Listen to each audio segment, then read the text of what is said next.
So ikaw ba ay nahihirapan katulad ko na magdesisyon kung ano ba dapat ang gawin, kung ikaw ba ay babalik sa abroad o hindi na, o kung ikaw ba ay talagang hands-on sa mga anak mo at nahihirapan kang lumayo sa kanila. So tara, pag-usapan natin yan. Pero bago ang lahat, pakipindot po ng ating subscribe button para mas updated kayo sa iba pa nating mga videos na i-upload sa susunod. Tara, let's go!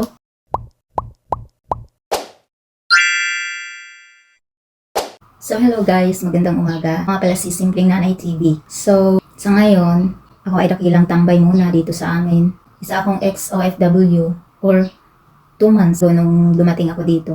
So wala akong trabaho. Nangungupahan lang kami tapos ang daming gastusin. Nag-aaral yung aking 2 anak. Pinoproblema ko yung pang-allowance nila araw-araw. So iniisip ko kung babalik pa ba ako, kung mangingibang bansa pa ba ako o hindi na kasi sobrang hirap naman talaga malayo sa mga anak. Talagang nakakadurog ng puso. Sinong relate dyan? Alam ko relate na relate ang mga OFW dyan na katulad ko. Sa akin talagang hands-on kasi ako sa aking mga anak guys. So talagang sobrang hirap sa akin na malayo sa kanila. Hindi ko talaga biro ang malayo sa mga anak ko. So ayun, nag-iisip akong mabuti, pinag-iisipan ko. Lalo na ngayon na napakahirap dahil nagbabayad kami monthly ng aming mga bills, bahay, tubig, kuryente, pang-allowance ng aking mga bata araw-araw. Pagkain pa, pang binalot pa, pang baon. Diba? Tsaka yung iba pang mga gastusin nila, yung saan ako kukuha. So mas mahirap pala pag sama-sama kami. Kung kinakailangan magsakripisyo ulit kami, kailangan lalayo ulit ako, lalayo ulit ako para sa kanilang future, para sa kanilang magandang kinabukasan, para mapaaral ko sila ng maayos yung kanilang buhay balang araw. Kasi yun naman talaga ang pangarap nating mga nanay, di ba? So ganun, napakahirap magdesisyon, ang hirap ding wala kang hawak na pera. Kailangan talaga may hawak kang pera pag mag-apply ka. So ang mangyayari ngayon, mangungutang na naman ako at hindi ko rin alam kung saan ako uutang. Yun din ang pinoproblema ko. Diyos ko, ang hirap talaga. Ang bilis talaga ng pera dito sa Pilipinas, sobra. Kung bakit pa naman kasi ang hirap manirahan dito sa sariling bansa natin. At kung mag-a-apply ka man ng trabaho, sobrang dami ng requirements na hinihingi. Try akong mag-apply sa electronics. Yun nga, ang daming hinihingi sa akin. Kailangan ko pa ng kailangan kong pumunta ng SS, ng Pag-ibig para may kukunin. May mga number naman na ako noon, kompleto na ako. So kailangan kumuha ng mga ganon. Mga NBI na yan or police clearance na yan. So need ko pamasahe kasi ang layo-layo ng bahay namin sa bayan. Sobrang layo ng bahay namin sa bayan. So kailangan ko ng pera na naman pamasahe. Tapos magkano lang naman ang sweldo doon? 479 minimum wage na yun dito sa probinsya namin. So sobrang hirap. Hindi ko alam talaga. Ewan ko na lang. Kung mag-a-abroad naman ako at least kahit paano buo naman yung sasahurin ko. Buo yung sasahurin ko. Tapos kahit paano mabilis ko namang mabayaran yung aking utang. Yun nga lang. Napakahirap talaga at hindi talaga ganun. Hindi talaga biro. Hindi biro ang mag-abroad talaga mga langga. Dahil ang hirap malayo sa mga anak. Yung iniisip mo na lang, yung iniisip mo sa kanila, yung araw-araw nila, yung sino yung mag-asikaso sa kanila, sino yung mag-iintindi sa kanila, pagkain nila, yung mga labahin nila, yung basta lahat na, ang sakit sa dibdib. Sobrang sakit sa dibdib pag ganun mga langga. Sa mga nagbabalak dyan na mga ibang bansa, pag-isipan nyo munang mabuti. Kasi ako kahit galing na ako sa ibang bansa, ngayon, pinag-iisipan ko pa rin talagang mabuti. Pinag-iisipan ko pang mabuti kung tutuloy ba ako, kung mananatili ba ako, ngayong ang dami na namang naming bayarin, nagkalapatong-patong na naman yung mga bayarin namin, bayarin sa bahay, Diyos ko, ang hirap. Tapos yung aking panganay, grade 12, grade 7 naman yung aking bunso, lahat yung 2 yun ay namamasahe araw-araw. So yung allowance nila araw-araw, saan ko kukunin yun? Meron man akong mapapasokan dito extra, yun nga lang, magkano lang naman yun.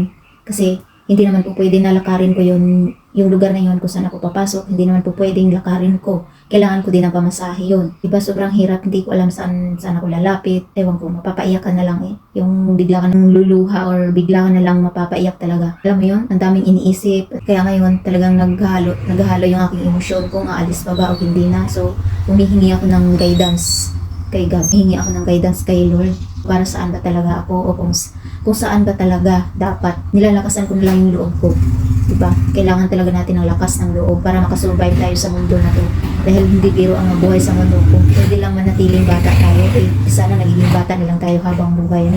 Kaso hindi tayo isa katanda. Habang tayo tumatanda, mas lalong dumadami yung responsibilidad natin, mas lalong humirap yung buhay natin. Sabi nila, pwede naman daw sumaya kahit walang pera. Paano ka sasaya kung nakikita mo ang mga anak mo na nagugutom? Nakikita mo ang anak mo na kapag may hihingiin, wala kang maibigay, di ba mas masakit yun? Hindi mo naman pwedeng itago yun. Masaya ka na wala kang maibigay sa kanila. Di ba mas masakit yun? Mahirap.